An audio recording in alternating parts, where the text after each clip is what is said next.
There are lots of questions about user funds and when you might have realized there was trouble. I guess just how user funds ended up being used at Alameda. A few things happened at once, and I absolutely should have been way more cautious and careful than I was, and ultimately, I was CEO, and so ultimately it's my responsibility to make sure the right things happened and the right things didn't happen. But basically a few things happened. What did it take to run into serious liquidity issues? It was a combination of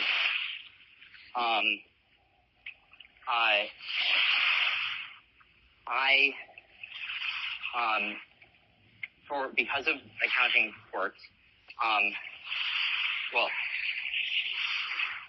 it was a combination of the, crash in the spring that, took 50% out of asset values,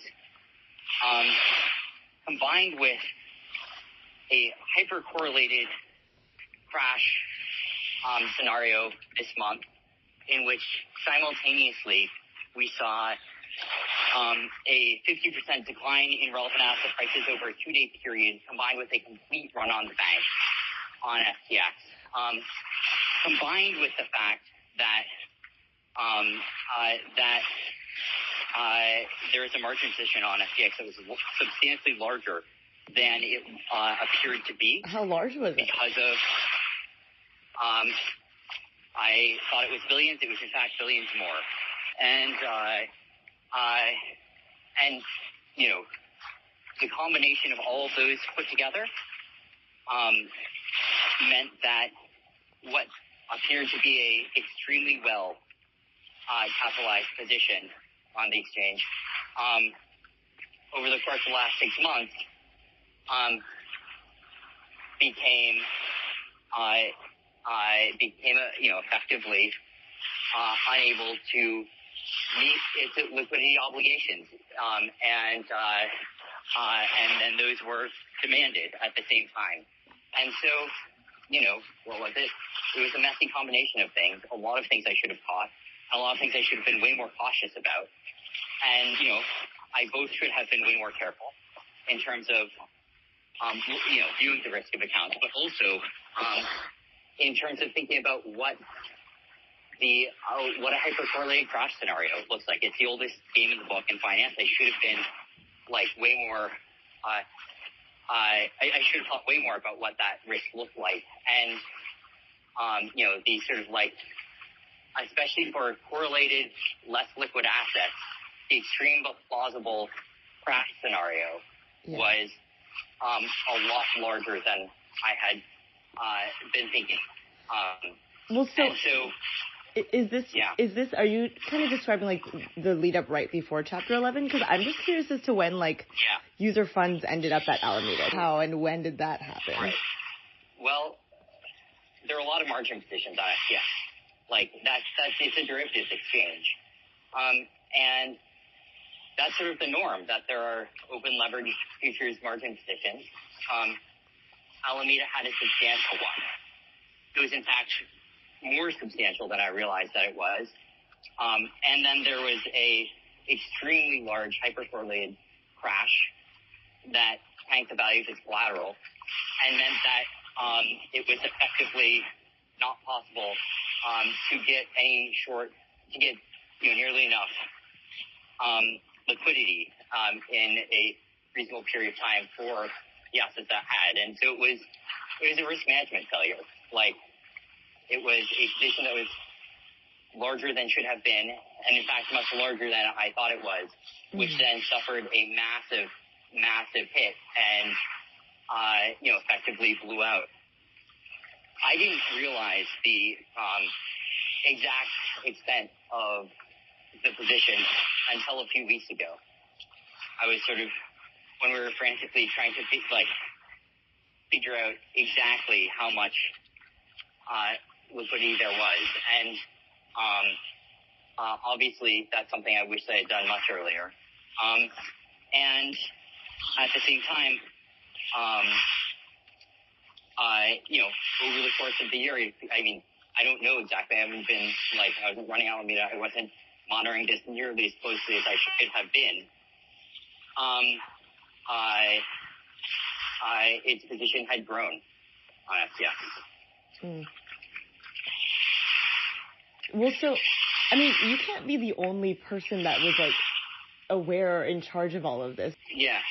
I think the bigger problem was that there was no effective, person chiefly, there was no single person who was chiefly in charge of monitoring the risk of margin positions on FTX. There should have been, and there wasn't. Yeah. And that meant, unfortunately, that there was no one who was devoting enough thought to enough carefulness and enough attention and enough scrutiny. Yeah. Ultimately as CEO, is my duty to, build the company in such a way that, the right things happen. I clearly wish I could take a lot of things back that I did in that sense.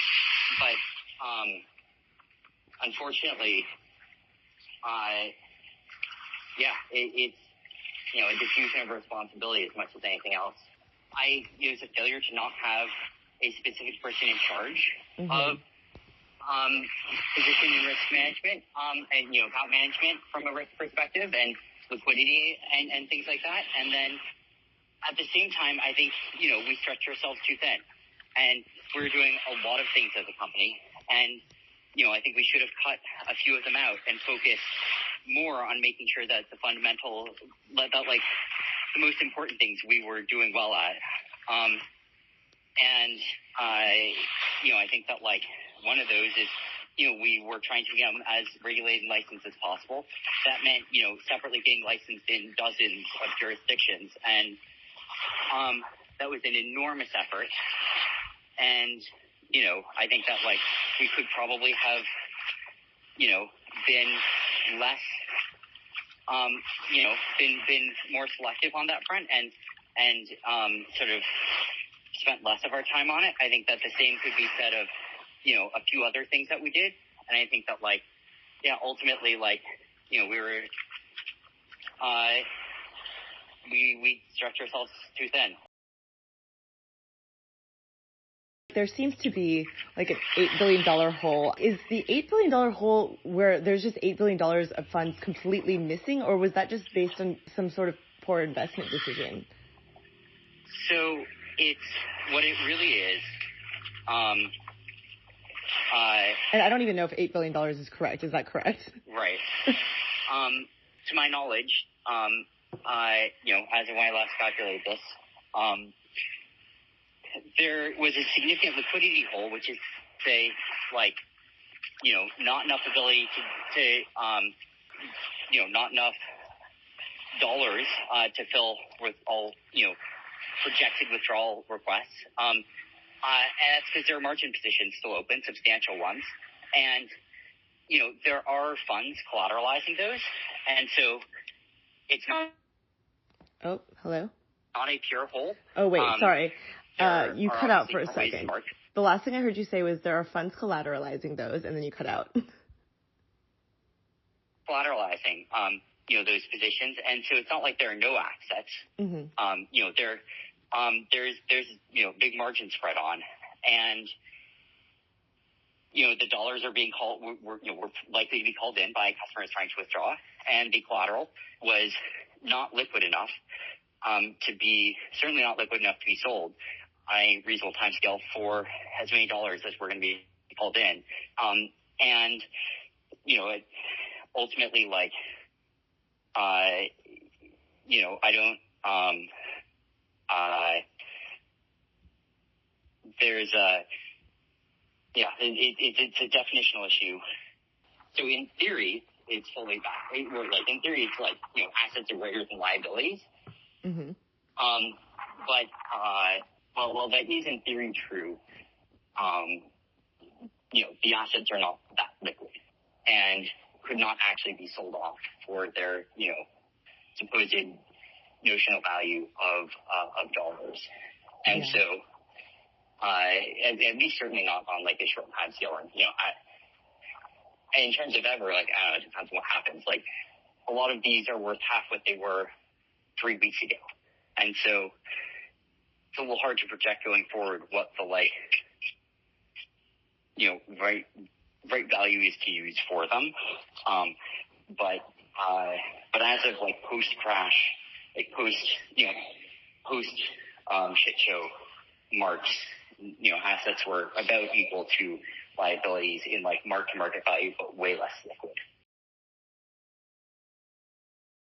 Do you think that if CZ hadn't expressed concerns about FTX, then everything would be fine right now? So, I mean, I think that, like, I think there's, like, you know, open, so what would happen? Like, there would have been risk. I think things, you know, what would have happened in the end, like, I don't know for sure. It's a good question. And I think that, like, things would certainly be a lot more stable, and there'd be a lot more ability to generate liquidity, and things would be, but, you know, there would still be, you know, too much margin in the system. But yeah, no, it's a good question, and I don't know for sure. I think, like, kind of 50-50. And part of this is that, like, you know, I live this every day. Like, I wake up each day and think about what happened, and I have, like, you know, hours per day to ruminate on it, and like, other people don't see that or don't have that, and so, like, what feels to me like, you know, it's different than I think what it feels like to other people. What do you mean? Like, well, do you mean just in terms of responsibility, or? I guess, like,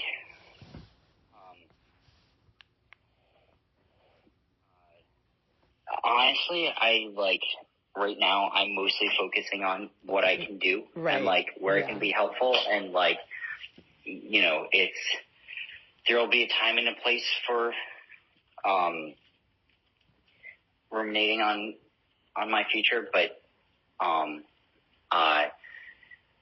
right now it's more one foot in front of the other, and, you know, trying to be as helpful and constructive as I can, and that's all I can do for now. And there's no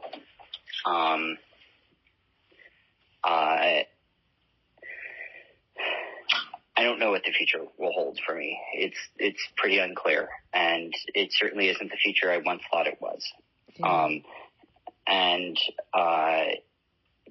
But I don't know. My